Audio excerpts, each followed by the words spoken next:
wa mahyaya wa mamati lillahi rabbil. Beliau mengkupas secara singkat, i'lam anna niyyah fil lughah al-qasd. Ketahuilah bahwa arti niat itu di dalam bahasa adalah al-qasd, bermaksud. Maksud, ya, tujuan. Niatnya apa, tujuannya apa, maksudnya apa. Yugalu nawaitu syai'a. Dikatakan kalau orang mau berniat, dikatakan nawaitu syai'a, aku niat sesuatu. Ada niatku. Beramal ini aku niatkan sesuatu, niat karena Allah, niat karena amal-amal baik itu mengharapkan ridhonya dan pahalanya. Ai idza qasadtahu, kalau amalan itu engkau maksudkan, engkau bermaksud dengan amal itu, wa azamta, dan sudah bertekad di dalam hatimu, biqalbika. Dalam definisi yang lain, an-niyah qasdus syai'i mughtarinan bi fi'lih. Niat itu adalah qasdus syai', bermaksud berbuat sesuatu, mughtarinan bi fi'lih, disertai dengan perbuatannya. Jadi niat saja nggak bisa, niat dan langsung dikerjakan, diamalkan. Itu betul-betul definisi niat. Qasdus syai'i mughtarinan bi fi'lih. Mughtarinan disertai di awal. Di awal mau berniat, mau beramal, diniatin dulu di awalnya. Ya. Dibarengin dengan dia mau beramal. Dia mau melangkah, niat. Dia mau masuk, niat. Dia mau mengaji, niat. Itu definisinya. Di dalam terusannya, wan niyatu mahalluha al-qalb. Niat itu tempatnya di hati. Betul, lidah kita yang mengucap, tapi hati kita hadirkan. Hadir hati dengan khusyuk, mau ngaji, mau baca Quran, mau sujud, mau sholat, mau ngajar, mau apa. Niatnya di hati, lillahi ta'ala. Wa talaffudhu biha sunnah, dan dilafatkan di lidah sunnah untuk mengikat. Dan sunnah Nabi di dalam niat untuk berkorban dilafatkan niat, untuk haji dilafatkan niat. Maka di tempat yang lain dikiaskan, kalau sudah di tempat ibadah haji dan zakat dan Nabi niat, maka di ibadah puasa, di ibadah sholat pun juga perlu niat. Nawaitu shauma ghadin. Begitu juga usolli fardal maghribi. Nawaitu fardal maghribi.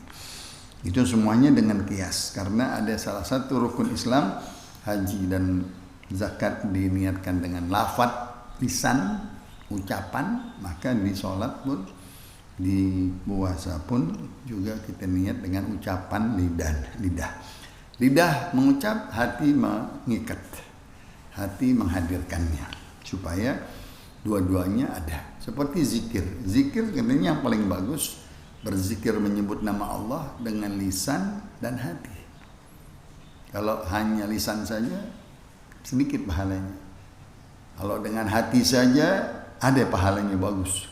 Tapi kalau dua-duanya, bagus sekali. Lisan mengucap zikir, hati menghadirkan arti makna zikir-zikir tersebut. Begitu juga niat-niat ibadah seperti sholat dan lain-lain. Azam artinya bertekad. Kata Allah Subhanahu wa taala, "Fa idza azamta fatawakkal 'ala Allah." Kalau engkau sudah bertekad, maka jalankanlah, serahkanlah, wakilkanlah Allah Subhanahu wa taala. Azam, ulil azmi. Orang-orang yang mempunyai tekad, prinsip, mempunyai kepastian, nggak bisa berubah, istiqomah, dan mempunyai satu kata, aku kerjakan, aku jalankan, nggak ada pantang, larangan, pantang, mundur, dan seterusnya. Itu azam, kuat ya, azamnya, kuat tekadnya, kuat dia untuk beramal. Nah, ini termasuk daripada niat yang mana di hati. Contohnya kita di jalanan, di mobil azan, Allahu Akbar, Allahu Akbar. Nah, mungkin kita nggak bisa turun, mungkin kita nggak bisa datang itu masjid, saya dalam kendaraan, tapi langsung azan, langsung tekad, pasang azamnya, aku mau sembahyang,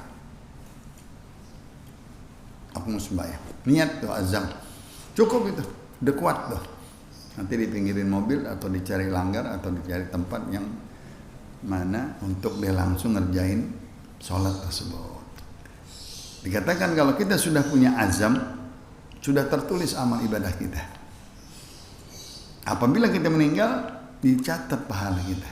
Masya Allah, azam itu mulia sekali ya. Terus wagila asra talab. Ya, kata-kata niat itu adalah permintaan. Dia mau meminta sesuatu di dalam niat itu. Kita niat mau amal soleh, mintanya keridhaan Allah, mintanya ampunan Allah, mintanya rahmat Allah, mintanya pahala-pahala. Yugalu ili ali fulanin indi niyyah wa nawah. Di dalam seseorang mau dia menuju ke tempat orang tersebut, apa dia? Pasti ada niat. Oh, ane mau melamar anaknya. Oh, ane mau dagang. Ane mau jual barang. Udah ada niat. Ya. Kita mau ke mihrab, ke masjid, ada niat. Mau apa ini? Sembahyang, mau menghadap Allah Subhanahu wa taala. Talibah. Betul-betul ada permintaan, ada hajat. Ada keperluan untuk menunaikan kewajiban kita. Untuk mentaqarrub ilallah, mendekatkan diri kita kepada Allah. Meminta ampunan dan rahmatnya Allah dan ridhonya kelak, mendapatkan syafaatnya Nabi Muhammad dan seterusnya. Itu niat-niat permintaan baik kita boleh. Baca Yasin niatnya ada, niatnya supaya sembuh penyakit kita, lulus hajat kita. Niat mau baca Maulid misalnya, ya, supaya akikahan, niat rumah berkah baru, niat perkawinan dan lain-lain boleh. Apa saja yang kita mau kerjakan amal soleh pasti ada hajatnya, ada permintaannya di belakang itu. Wa yajuzu fiha tasydid wa takhfif. Niat atau niyah. Niat ya pakai syiddah atau tidak niat ya. Niat atau niat ya. Itu satu di dalam bab hadis yang pertama. Hadis yang kedua, An Aisyah radhiyallahu taala anha qala Rasulullah sallallahu alaihi wasallam, "Man ahdatha fi amrina hadza ma laysa minhu fa huwa raddun." Sayyidatuna Aisyah berkata di dalam hadis Rasulullah, siapa yang berbuat sesuatu pembaharuan di dalam urusan agama kami, ini agama Islam, ma laysa minhu, dan tidak ada sumber asal usulnya dari ayat Quran dan hadis Rasulullah, fa huwa raddun, maka perbuatan tersebut, urusan tersebut, masalah tersebut, amalan tersebut tidak bersumber dengan ayat Al-Quran dan hadis, bukan dari perintah Rasulullah, bukan dari perintah Allah, maka perbuatan tersebut luar dari agama. Karena tidak bersumber dengan kitab Allah dan hadis Rasul, dan tidak diperintahkan oleh Nabi, tidak dikerjakan oleh Nabi, tidak ada dalilnya di dalam Al-Quran. Maka perbuatan itu bahwa raddun ditolak karena bukan berdasarkan Al-Quran dan hadis. Semua amalan kita, sholat asalnya perintah Allah Al-Quran dan Nabi memerintahkan sholat. Begitu juga puasa, zakat, semuanya diperintahkan dulu di ayat Allah, asal sumbernya, dalilnya, lalu Nabi pun juga menganjurkan dengan hadis-hadisnya. Jadi dua, setiap amal-amal ibadah harus ada dalil ayatnya dan asalnya dari ayat Al-Quran perintah, turun ayatnya asbabun nuzul, dan kedua dari asbabul wurud dari Nabi kita Muhammad SAW dengan hadisnya, dengan perintahnya. Maka amalan itu muafiq alal Islam, dari urusan agama Islam, sesuai dengan perintah Allah dan Rasulnya. Tapi kalau dia perbaharui sesuatu amalan, ahdatha, dia berbuat baru, hadatha baru, dia berbuat sesuatu amalan yang laisa ya minhu, tidak bersumber darinya, dari Al-Quran dan hadis, dari perintah Allah dan perintah Rasulullah, fahuwa raddun, karena ini perbuatan baru, nggak ada Allah suruh, nggak ada Allah Nabi menyuruhnya dan tidak diperbuat, maka itu semuanya perbuatan yang ditolak, bukan berdasarkan Al-Quran dan hadis. Tapi kalau ada perintah kita berzikir, Allah memerintahkan kita berzikir di dalam Al-Quran, hadis, Masya Allah, pahala-pahala zikir Nabi banyak nggak? Mengenang para anbiya, mengenang para rasul, menyebutkan sirah-sirahnya. Di Quran banyak menceritakan tentang Nabi Musa, Nabi Isa, Siti Maryam, cerita-cerita Khadir. Boleh kita cerita manaqib Nabi kita Muhammad sallallahu alaihi wasallam, kelahirannya, seperti Nabi Allah menceritakan kelahiran Nabi Allah Ismail, kelahiran Nabi Allah Ishaq, kelahiran Nabi Allah Musa, kelahiran Nabi Yahya, Siti Maryam, Nabi Isa dan seterusnya dan lain-lain. Berkumpul, dianjurkan kita berkumpul untuk beribadah, sholat berjamaah, berkumpul untuk zikrullah, memperbanyak baca zikrullah, bukan sedikit, banyak, membaca ayat-ayat suci Al-Quran, membaca zikir-zikir, membaca sholawat, dianjurkan berkumpul. Nah itu ada sumbernya, ada asalnya di dalam Al-Quran dan hadis. Nggak dilarang kita berkumpul, berzikir, baca yasin, baca tahlil, baca maulid, semuanya ada sumbernya, nggak mungkin dilarang.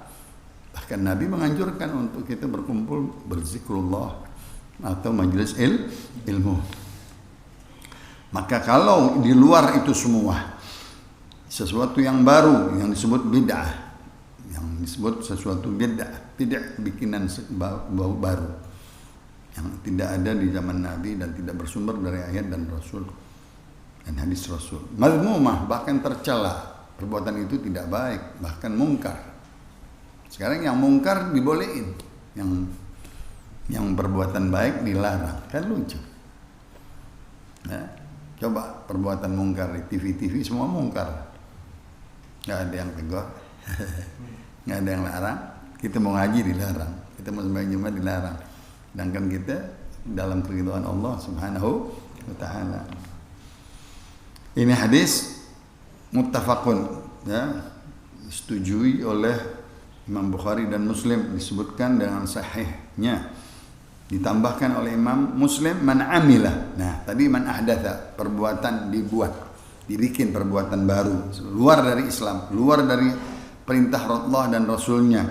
Sekarang man amila amalan, kalau dia berbuat amalan luar dari Islam, amalan-amalan bukan dari syariat agama kita, bukan dari syariat Nabi kita Muhammad, bukan dari hukum-hukum agama Islam, bukan, laisa alaihi amruna fahuwa raddun, tidak sesuai dengan perintah kami, perintah Rasul dengan ayatnya, bahwa raddun, maka amalan itu mardud, ditolak, nggak diterima.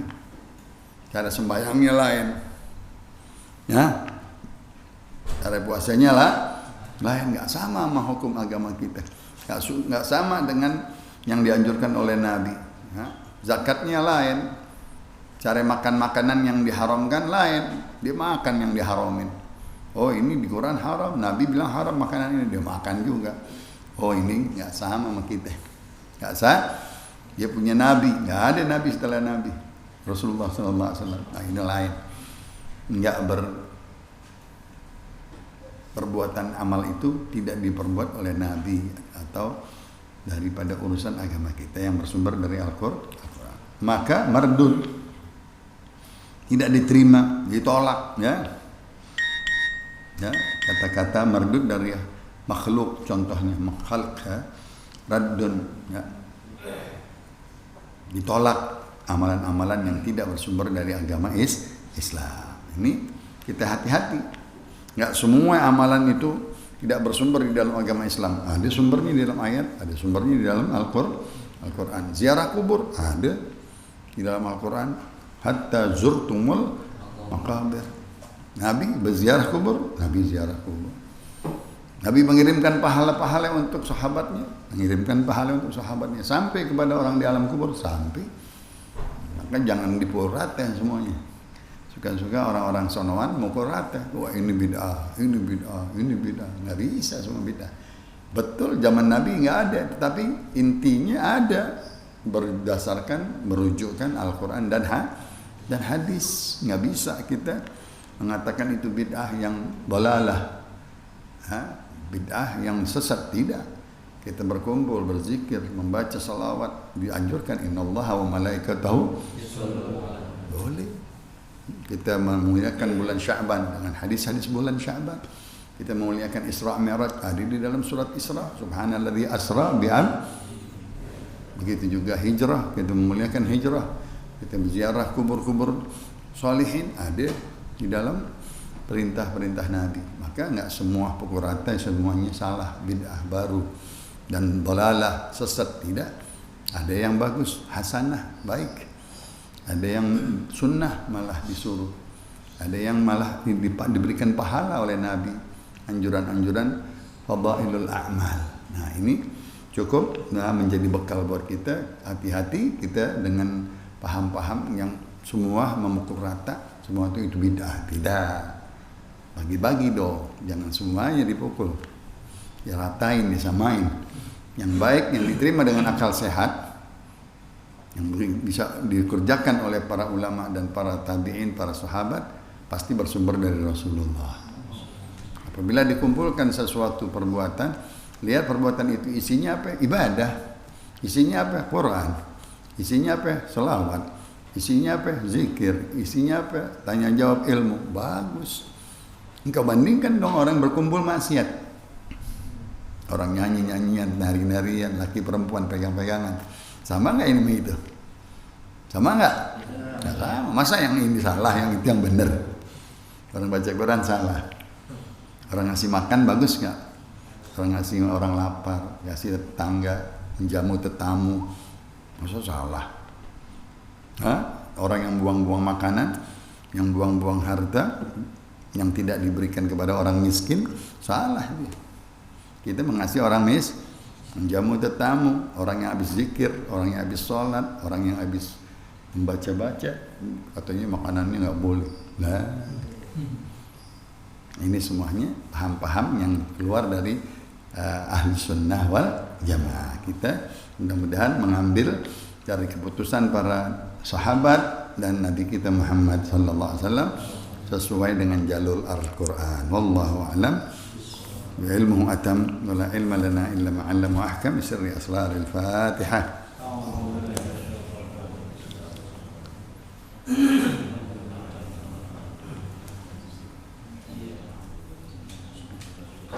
Qala Rasulullah sallallahu alaihi wasallam afdalu ma qultu ana wan nabiyyuna min qabli la ilaha illallah.